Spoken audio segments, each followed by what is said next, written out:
Be careful when you're passing through Iowa through the use of Highway I-74, especially when traveling at night.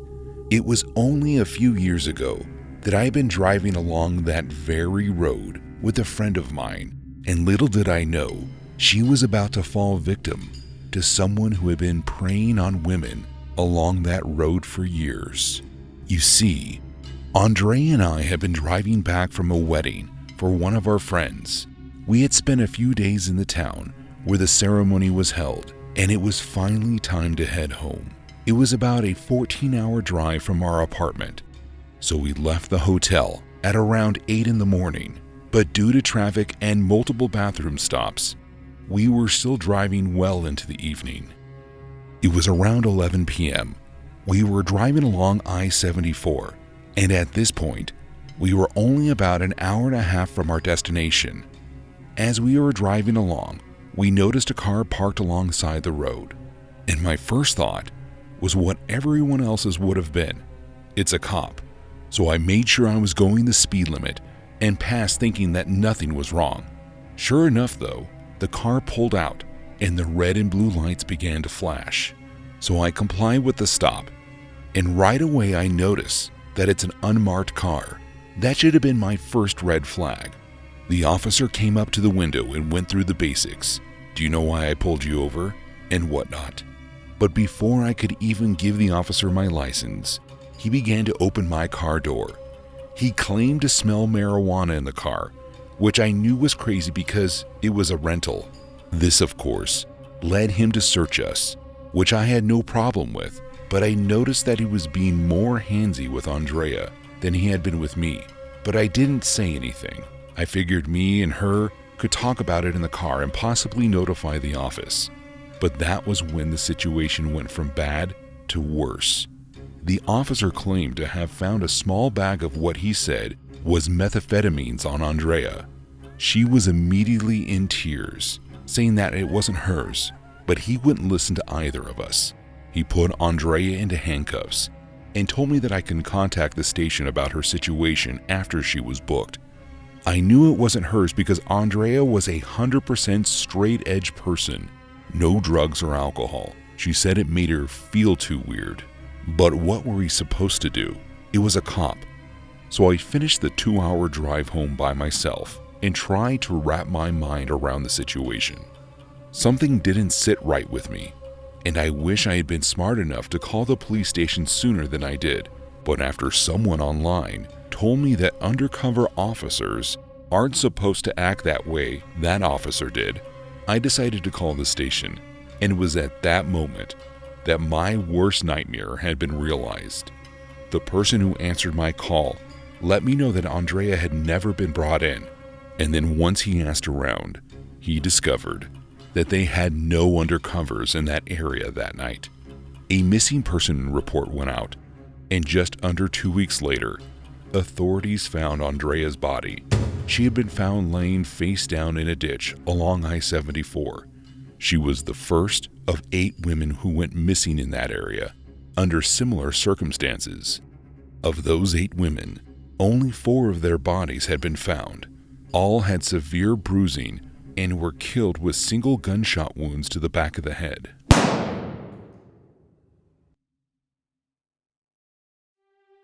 I don't drive much since the accident, but when I do, I make sure not to go anywhere near a 3-lane highway. It was September of 2004, and I had been driving in the middle lane with my family. I was driving, my wife was sitting beside me, and our 2 daughters were in their car seats in the back. They had been having a fun trip by playing a game that they called Caravan, which was basically just them paying attention to traffic and seeing how long we stick near the same cars. The only car that had been with us for more than 5 minutes of the drive was this red van that was behind us. Something I normally wouldn't care to remember, but after what happened, it's something I will never forget. You see, out of nowhere, my entire life changed. Something happened to our car, and it began to make a popping noise for about 2 seconds, and then just stopped running. I have never seen this happen. It was like everything in the car seized up. We were in the middle of a highway with lanes on both sides of us, literally nowhere to go. Even if we had somewhere, there was no time to react. Remember the red van? I sure do. They mustn't have had time to react because they slammed right into our car, going at least 50 miles an hour. We were all shaken by the impact, and if that had been the end of the incident, overall we would have been fine. However, life doesn't always work like that. The impact from the van pushed our car forward and to the right, which meant half of it was in another lane that had traffic that was still moving. Within an instant of the first impact, a pickup in the right lane slammed into the passenger side of the car. The impact from the truck sent our car into a roll, and my world went into slow motion. I looked back to check on our children, and I noticed that somehow my youngest daughter's seatbelt had come loose. As the car continued to roll, I saw she was forced out the window as she was thrown around the inside of the car. I would have screamed had I been able to, but all the wind had been knocked out of me. We finally stopped rolling, and all movement around us seemed to end. I looked to my wife, who was unconscious, and back to my older daughter, who was in tears. She had cuts all over her face and right arm. First responders showed up and did everything they could for us. Sadly, there was nothing to be done for the most part. My youngest daughter was pronounced dead on the scene after being thrown out of the car.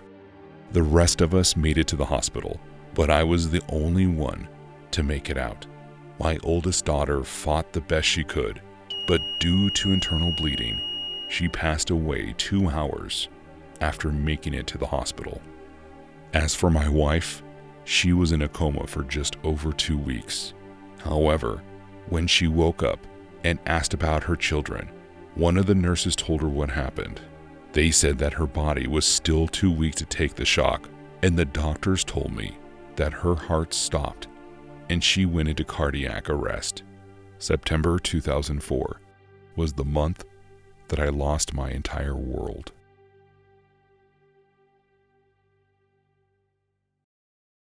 Last summer was a trip. For the most part, I spent it hanging out with my friends, enjoying our last summer before all heading off to college.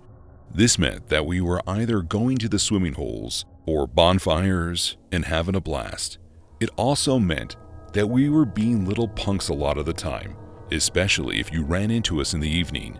We were always up to something wild and stupid. This one night, after having a small pool party, I was driving back home and I had my buddy Dan in the car. It was around 1 a.m, and the road was covered in fog, so we were driving slowly. We may have been stupid, but we always drive safe. As we made our way down the road, Dan pointed out something weird just off the side of the road. It looked like someone was dragging something into the woods next to the street. Dan convinced me to stop for a second and try to get a better look, so I did. And then Dan cracked his window. Immediately, I asked him not to do it. I could tell something shady was going on. Dan didn't listen though. He loudly yelled, "What are you doing?" But he put on a deep, gravelly voice, so of course we started cracking up.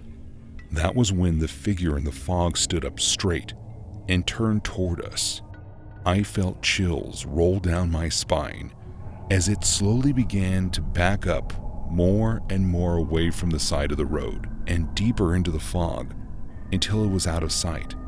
I turned to Dan to talk about what just happened, and we were both equally confused. Then Dan's eyes grew wide, and without saying anything, I could tell that something was behind me.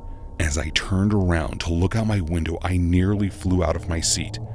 A man with a face covered in mud was pressed against the driver's side window of my car. I shouted and quickly threw the car into drive and floored it. I had never been so freaked out in my life. That was until Dan pointed out that he didn't think it was mud on his face. He thought it was dried blood. We got to my house and sprinted inside, even though there were no way that the man could have followed up. I wish it had ended there, but 2 days later, Dan and I were watching the news. Authorities found a body in the woods, not far from where we saw that man. It was the body of an elderly woman who had been bludgeoned to death. I told my father about what happened, and he figured I should report what Dan and I had seen that night. So we called the police, and they asked us to come in to give a statement. I'm not sure if it did any good, as I tried to forget that night, which means I tend not to look into the status of that case at all.